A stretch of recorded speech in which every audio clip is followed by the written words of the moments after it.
लोकशाही मराठीनं मुंबईतल्या जुहू चौपाटीवर असलेल्या कचऱ्याच्या गंभीर समस्येवर वृत्त प्रसारित किंवा दाखवल्यानंतर बृहन्मुंबई महानगरपालिकेला आता जाग आली खरी, पण पालिकेचा हा कारभार केवळ कागदी आणि सोशल मीडिया पुरताच मर्यादित असल्याचं समोर आलंय।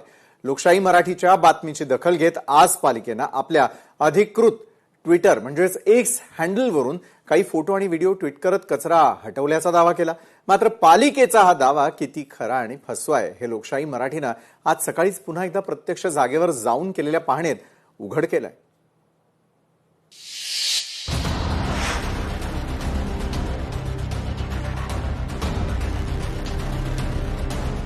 जुहू चौपाटीच्या कचऱ्याची परिस्थिती जैसे थे।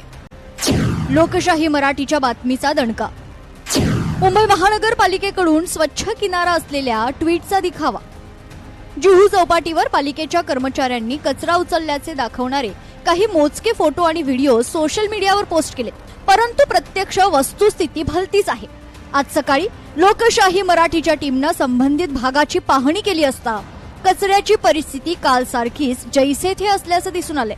केवळ कारवाईचं नाटक करून आणि फोटो व्हिडिओज शूटिंग करून पालिका प्रशासन नागरिकांची दिशाभूल करत असल्याचा आरोप आता व्यक्त होतोय। कचऱ्याची योग्य विल्हेवाट न लावता फक्त सोशल मीडियावर स्वच्छतेचा आ वाढून पालिका मुंबईकरांची फसवणूक करत असल्याचं चित्र स्पष्ट दिसतंय।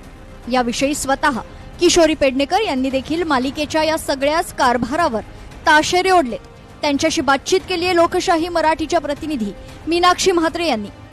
आज 19वा दिवस आणि तिथल्या कचऱ्याची संपूर्ण परिस्थिती जैसे ते आजही पाहायला मिळते, पण मात्र पालिका प्रशासन एक वेगळंच ट्विट जे आहे ते आज केलेलं आहे। स्वतः तुम्ही बघू शकतात कशा पद्धतीत तिथला साफ केलेला कचरा दाखवत आहे आणि लोकांची कशा पद्धतीत दिशाभूल केली जात आहे आणि फसवणूक जी आहे ती पालिकेकडनं केली जात आहे। आज चॅनलवाल्यांना पण कळायला लागलं की सगळी दिशाभूल आहे।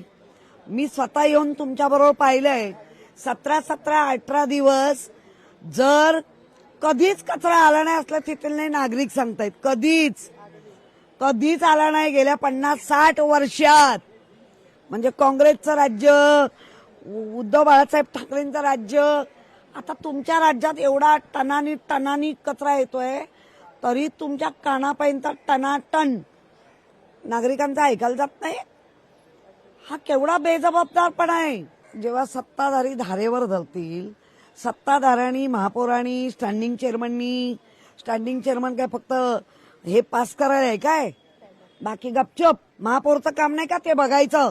महापौर अजून पण पाहणीसाठी गेला नाही। 8 किलोमीटरचा तो जुहू परिसर आहे, इतका टनानी कचरा। काय उत्तरं दिल्यात मी ऐकली, तिकडे कुठेतरी समुद्रात, पण तेव्हाही समुद्रात जात नव्हती।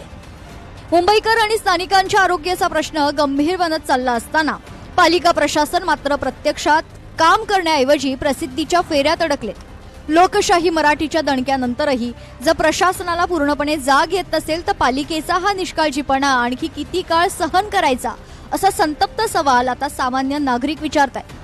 अमाउंट ऑफ कचरा इज इमेन्स, म्हणजे असं काय सांगता येत नाही की how they can clear of it. Is tons and tons of कचरा। आणि ह्या वर्षीच हे झालंय, म्हणजे आता दरवर्षी आम्ही येतो पावसाळ्यात, पण एवढा कचरा तर आम्ही कधीच बघितला नाहीये। So I don't know because of what it is. मुंबईमध्ये जुहू चौपाटी म्हणजे एक भूषण आहे, पण त्या भूषणाला हे इतके घाणेरडं असतं ते हे कधी कधी दिवस साफ होत नाही। आणि आधीच्या काळामध्ये कसं व्हायचं, नेहमी ते साफ होत जायचं। पण इच्छा आहे का काम करायची या सगळ्या परिस्थितीवरनं, वाटतंय का त्यांना कंत्राटी आणि आपलं जे म्हणतो भ्रष्टाचार याच्यातच वेळ नाही, तर तो वेळ सोडून तो इकडे कुठे वेळ वाया घालवतील ते। डीएमसी खुद चोर है, ये कचरा इधर का इधर ही रख के चले जाते हैं, वही कचरा पानी में वापिस जाता है। तो उसका मीनिंग क्या हुआ? तुम ट्रैक्टर लगाया है तो लेके जाओ, कॉन्ट्रैक्टर को पैसा मिल जाता है, उधर से पैसा घर पे पहुंच जाता है, वही हिसाब होता है। प्रशासनानं नागरिकांची केलेली ही दिशाभूल त्वरित थांबवून प्रत्यक्षात कचरा हटवून नागरिकांना दिलासा द्यावा अशी मागणी आता जोर धरू लागली आहे। पावसामुळे दररोज कचरा येणं अपेक्षित आहे, मात्र त्याची साफसफाई करणं हे कर्तव्य आहे। मुंबई शहरातून दररोज कित्येक टन कचरा नाल्यांमधून समुद्रात जातो। तो कचरा समुद्रात जाणारच नाही अशी मूळ तरतूद करणं पालिकेचं काम होतं। प्रतिवर्षी नाले सफाईवर कोट्यवधी रुपये खर्च करणारी पालिकेचे अधिकारी केवळ टक्केवारीवर अडकले असून चौपाटीवरील वाढत्या कचऱ्यानं नागरिक आणि पर्यावरणाला हानी पोहोचवण्याचं काम करतायत. प्रशासनाच्या या ढिसाळ कारभाराकडे राजकीय नेते दुर्लक्ष करतायत. मुंबईकरांचं हे दुर्दैवच म्हणावं लागेल. मीनाक्षी म्हात्रे, लोकशाही मराठी, मुंबई. लोकशाही मराठी ऐका, पहा, जागरूक रहा.